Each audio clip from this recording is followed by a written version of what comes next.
Hi everyone, welcome back to our channel. दोस्तों, आज की वीडियो में हम बात करने वाले हैं कि आप कैसे अपने मोटर की ब्रेकडाउन की स्थिति को पता लगा सकते हैं। कैसे आप समझ सकते हैं कि हमारी मोटर ब्रेकडाउन हो गई है, उसका रीज़न क्या है। तो ये सारी चीज़ें हम इस वीडियो में आपको बताने वाले हैं। तो इस वीडियो में हम कुछ आपको स्पेशल पॉइंट्स देने वाले हैं जिसकी वजह से अगर आपकी मोटर भी ख़राब हो जाती है, आपको पता नहीं चल पा रहा कि क्या रीज़न है, तो आप इन रीज़न्स को चेक करके श्योर हो सकते हैं कि आपकी मोटर किस वजह से ख़राब हो गई है। या फिर आप ये भी देख सकते हैं कि अगर कोई ऐसा वजह है जिसकी वजह से मोटर ख़राब नहीं हुई है लेकिन बराबर चल भी नहीं पा रही, तो ये सारी चीज़ें हम आपको इस वीडियो में बताने वाले हैं। तो दोस्तों, वीडियो को स्टार्टिंग से एंड तक ज़रूर देखें, वीडियो को स्किप करके ना देखें। वीडियो अच्छा लगे तो वीडियो को लाइक करें, हमारे चैनल को सब्सक्राइब करें।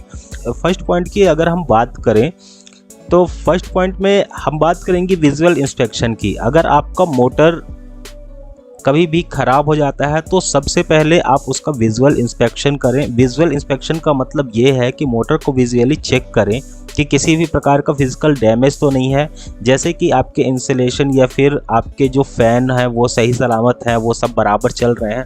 हो सकता है क्योंकि बैचिंग प्लांट में कई सारी मोटर्स रहती हैं, तो हो सकता है कि आपके जो भी एग्रीगेट्स वगैरह होते हैं उन सब की किसी भी प्रकार वजह से अगर मोटर के फ़ैन में कोई भी कंकड़ पत्थर जाने की वजह से मोटर में आपने कवर करके नहीं रखा हो और उसकी वजह से आपकी मोटर का फ़ैन अगर टूट जाता है तो उस वजह से भी मोटर चलना बंद हो जाती है। तो ये सारी चीज़ों का आप पता लगा लें विजुअल इंस्पेक्शन में। अगर आपको सही दिख रहा है तो ठीक है, नहीं दिख रहा तो आप पहले ही समझ जाएं कि हमारी मोटर इस वजह से नहीं चल पा रही है।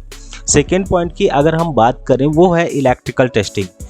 दोस्तों, मोटर को कभी भी ख़राब होती है तो सबसे पहले आप एक मल्टीमीटर का यूज़ करके उसके सारे मोटर के जितने भी इलेक्ट्रिकल पैरामीटर्स हैं उन सबको अच्छे से देखें कि जितना आपको मोटर के लिए जो भी आपकी रिक्वायर्ड जितने भी उसका रेजिस्टेंस चाहिए, कितना इंसुलेशन रेजिस्टेंस चाहिए, कितना वोल्टेज होना चाहिए, जो भी इलेक्ट्रिकल पैरामीटर्स हैं, जितने भी इस मोटर के रिलेवेंट रिक्वायर्ड इलेक्ट्रिकल पैरामीटर्स हैं उन सबको बराबर से चेक कर लें कि मोटर चलने का रीज़न क्या है, क्यों नहीं चल पा रही है।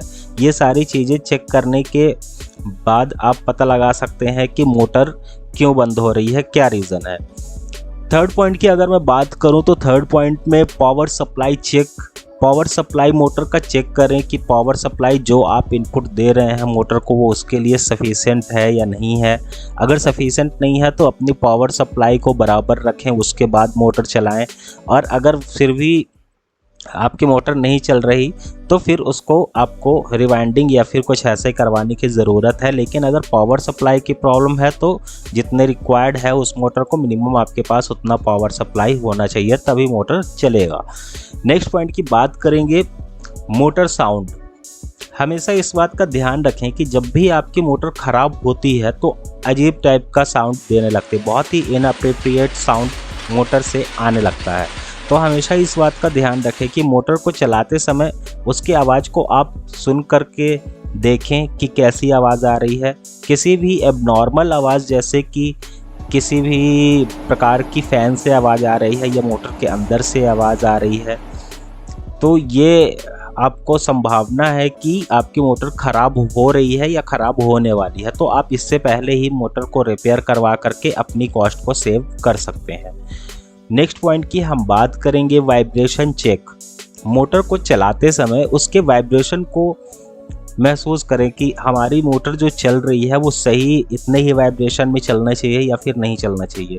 कभी भी आपकी मोटर जब ख़राब होने वाली लगती है तो बहुत ज़्यादा घरघराहट टाइप की होती है, बहुत ही ज़्यादा इनअप्रोप्रिएट आवाज़ करती है, अजीब टाइप का उसका जो वाइब्रेशन की कैपेसिटी है बहुत ही तेज़ी से बढ़ जाती है क्योंकि उसके अंदर बहुत ज़्यादा हलचल मची हुई होती है। इसलिए हमेशा वाइब्रेशन को फील करें। हमेशा मशीनरी को ऐसा नहीं कि मशीनरी है तो हमेशा इस तरह ही फील करें कि मशीन भी एक हमारे जो वर्क का एक हिस्सा है। अगर मशीन नहीं चलेगी तो हम भी मतलब क्यों मशीन में काम करेंगे। तो हमेशा मशीन को बहुत ही अच्छे से केयर करके रखें। अगर उसमें किसी भी प्रकार का एबनॉर्मल साउंड या एबनॉर्मल वाइब्रेशन आते हैं तो उनको चेक करें और उनको रिपेयर करवाएं। जितना जल्द हो सके, जितना जल्दी आप रिपेयर करवाएंगे उतना ज़्यादा आपकी कॉस्ट बच सकती है।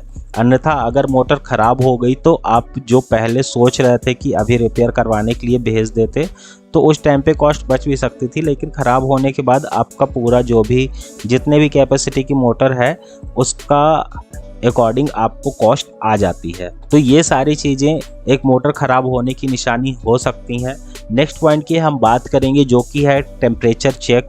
मोटर्स को चलाने के बाद उसका टेम्परेचर ज़रूर चेक करें दोस्तों। अगर मोटर का टेम्परेचर अनियमित रूप से बढ़ रहा है या बहुत ज़्यादा गर्म हो रहा है, बहुत ही ज़्यादा अनियमित रूप से बढ़ते ही चला जा रहा है, इंक्रीज़ हो रहा है बहुत ही ज़्यादा, या बहुत ज़्यादा मोटर गर्म हो रही है, तो उसको रोक दें, मोटर ना चलाएं। ये ख़राब होने की निशानी है।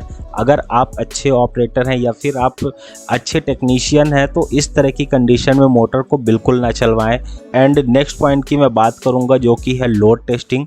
अगर मोटर को उसकी मैक्सिमम लोड पर टेस्ट करें और देखें कि वो सही तौर पे हैंडल कर रहा है या नहीं कर रहा। अगर मोटर लोड होने के बाद आप जैसे ही आपका स्किप ऊपर गया या कुछ भी ऊपर गया तो मोटर ओवरलोड चलते हैं। अगर बहुत ज़्यादा ओवरलोड हो जाते हैं तो फिर मोटर बंद होने की संभावना भी हो जाती है या फिर वो ख़राब होने की स्थिति में होता है।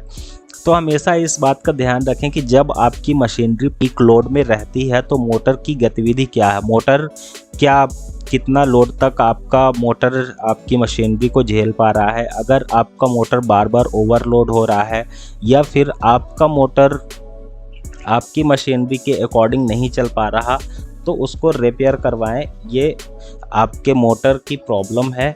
और हमेशा इस बात का ध्यान रखें कि कभी भी ख़राब मोटर जैसे ही हो रही है तो उसको तुरंत रिपेयर करवाने की कोशिश करें, उसको होल्ड करके और ख़राब हो जाने का वेट ना करें। Thanks a lot for watching this video. आपको वीडियो अच्छी लग रही हो तो हमारे चैनल को सब्सक्राइब करें और वीडियो को लाइक ज़रूर करें। हमेशा सेफ्टी प्रिकॉशंस का ध्यान ज़रूर रखें क्योंकि पहले सुरक्षा की प्राथमिकता दीजिए। हमेशा इस बात का ध्यान रखें कि आप सुरक्षित रहेंगे तो मशीन सुरक्षित रखेंगे। अगर आप ही सुरक्षित नहीं रहेंगे तो मशीन कैसे सुरक्षित हो पाएगी। तो हमेशा इस बात का ध्यान रखें कि जब भी आप प्लांट पे काम करें हमेशा सेफ्टी से करें और मशीन को भी सेफ्टी से रखें। Thank you.